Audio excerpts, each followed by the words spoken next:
Hey everyone, and welcome to another video. Today I want to try something a little different. I want to teach you something that will not only help you to increase your MMR, but also it will help you to play the game in a better way, in an easier way, and it can at the same time also help your teammates and especially your supports.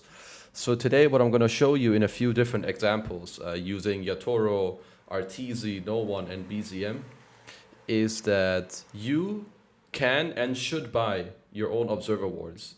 And I will show you in the examples that follow why it's good and what it does, and ultimately the outcome of doing all these things and why it also helps your teammates. So let's get right into it. So I'm going to show you a few examples of how this works or what it looks like and why it's good. So here you have this EG game against Nouns. Arteezy is getting pressured. Their mid heroes here. Visage is 6. So he's eventually going to lose his tower. He's going to fall back into the jungle. He puts, he quick buys a ward. So he's going to fall back into the jungle, place himself a ward, and I'm going to show you and tell you real quick why this is good and show you a few different examples. So the reason why this is good for you to do, especially in your pubs, it means that you don't have to rely on your support to place the ward that you need. And on top of that, it now means that the support is more freed up to do what he wants to do. So it can help your game to die less and have vision of where you need, rely less on your allies, and it also frees up your supports to do something else. In a pub, many carries you would want your Dazzle to TP here, but he shouldn't. So what he does is he TPs mid, he refills Abed's bottle, he dewards middle, and now he can instantly run to top to his Mars and Zeus that are already pressuring the lane. So great, every hero gets to play where they want to. Arteezy places himself this ward, and now he's fine. Whatever bottom pushes back in, he farms that. Boom. Already example number one. This is a pro game. So in this game you have Yatoro. It's a little bit of, so this is a pub game that he played recently. Obviously Yatoro, he's high rank right now. This is a pub game he played. So it's like minute 7 to 8. He's gonna die to a DD Ember who's aggressing him. Now he's gonna respawn. And it's basically the same thing as with the Arteezy game last game. So he buys himself an observer because he knows that he wants to keep playing top and that the tower is gonna fall. He wants a defensive ward in his jungle. And he's just gonna keep farming here and here now. So again, he bought himself the ward. This means that the CM, is a bit more free to do what he wants to do. Maybe again, go mid, play on rune or smoke, whatever. And now he sees top, which allows him just to farm a lot more easily. And again, it's a 0 gold ward that he can place himself. It helps him, it helps his support.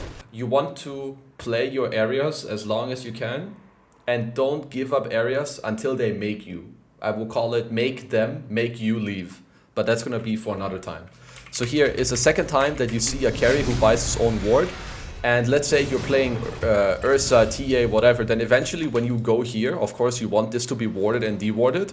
But if it's not already there, then buy your own sentry, buy your own observer. Place your sentry here, place your obs here. If you're Radiant, like place your sentry here, place your obs here, or place both here or here, so that when they smoke gank you and they place a ward, you see it.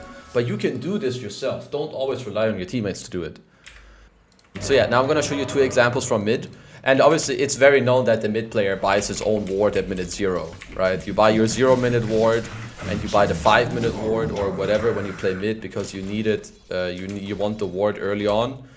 And yeah, like you want the ward early on and then you just want the ward for nighttime when the first active rune spawns, right? So this is what we're going to see No One do here. He bought himself a ward at like 3 minutes, basically. This one, he places it. And what I saw a lot while watching No One play, or while going through some of the replays of people who do this from mid, is that he buys a ward, he buys the wards ASAP. Like he buys a ward at 3 minutes and now he bought another ward at 6 minutes. I think this makes a lot of sense on mids that either need to farm a lot, so you place a defensive ward, or on mids that play aggressive like Tusk, Void Spirit, Ember, Tiny, where eventually you're gonna play like towards the, like you're gonna play in the enemy side, right, a lot with Tiny, like you run around a lot. Like look here, now he gets a magic wand, he has an observer ward, now look at him, he plays very aggressive, and eventually when you have an aggressive position with this Tiny, you can sneak in a ward. Like you can sneak in a ward, for instance, on this Ursa who will eventually farm his jungle. So here again, he has his ward. For now, he's holding it because he hasn't really had the opportunity yet to place it aggressively. But he has it. Now he swaps it in and he places this aggressive ward. Which now a lot of people would be like, oh, but I need my pos 4 to place this. Oh, I need my pos 5 to place this. No, you don't. You just need to create a habit of buying your own ward and being in control of your game and making it as easy as possible, like for yourself, to make these plays. Okay, so here we're gonna have the last example. This is BZM playing KheZu mid. It's just a very mobile hero. And here I think it's gonna show you again really nicely why it's good for you to create a habit of doing this. So he's playing KheZu mid. The enemy team has a Tiny who's gonna try to gank on him, right? And at 3 minutes, again, he's gonna buy himself an observer ward because this is the Radiant Vision. He's gonna want to maybe place something here, right? So that he sees the Tiny when he rotates over. So, can fast forward a little bit. About 20 to 30 seconds later, the Tiny is mid, as you can see already. This is the Tiny's ward, so he basically plays the same. So we can just check BZM is playing accordingly, and then we fast forward to when he places the ward. So here 20 seconds later, Misha, he comes mid, they de-ward this. So this is the first instance where they place the ward. Let's look at the next one. So around the 5-minute mark, BZM did die to a smoke gank from the Tiny, and they de-warded his high ground ward. So now upon respawning, you can see what he does again. So he's spawning in a couple seconds. He's gonna respawn, go mid. He's gonna buy himself an Obs and a Sentry because again, Warlock is bottom. You know, Warlock's TP is Warlock's courier is already in use. He's low mana. He doesn't really want to TP here. He does anyway because he sees that his card is about to be dove. But look here again. This Obs and Sentry is both plays by BZM. He is protecting his own game because he's fast. He can do it anyway. Remember that Observer Wards cost no gold at all. So this is really simple to do. And now I want to show you 2 more examples that make a lot of sense because as I stated before, KheZu is a really fast hero and a very mobile hero, especially if you compare it to Warlock. Warlock is a very stationary hero. Really hard for him to move around the map and so on. So if we just go ahead in the game. So here around 8 minutes, BZM now has his Boots of Travel completed. He again has an Op Sentry. And I've said this a few times now, but especially when you play heroes that go aggressive or are very fast, or even on top when you play with supports that are very stationary, you want to take the burden of them from having to move around the whole map, being so slow, that you can just do it yourself. Because if you look here on the KheZu, he has his Op Sentry. He's going to look for a D-ward here. He's faster than everyone, more mobile. He's going to run in here, look to place a ward so we can skip ahead. He places this ward. And now everything just becomes a lot easier. I mean, Misha necessarily doesn't have to be here, but this is only to show you that this is such a great habit to get into and to understand that you can protect your own game. You can be in control of your own game.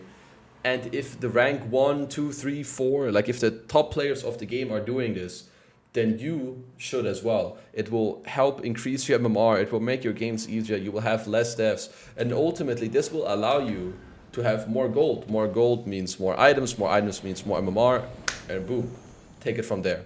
So I think seeing from these examples alone, you can see that there are very, very many top players who do this because not only does it help yourself, it helps your supports. It basically just makes everything a lot easier. And we need to remember that wards, they cost no gold. If you buy a Sentry, it's 50 gold. It protects your life. It can also potentially give you more money in return if you even do find a ward. And this is just overall a habit that you can implement quickly into your gameplay, and it's going to make you a better player in literally just minutes of focusing on it, maybe watching this video, trying to understand it, and then going from there. So with that said, if you all enjoyed this video, you can leave some feedback down below, give the video a thumbs up, subscribe to the channel if you like it. And as always, I hope you enjoyed, and I'll see you next time.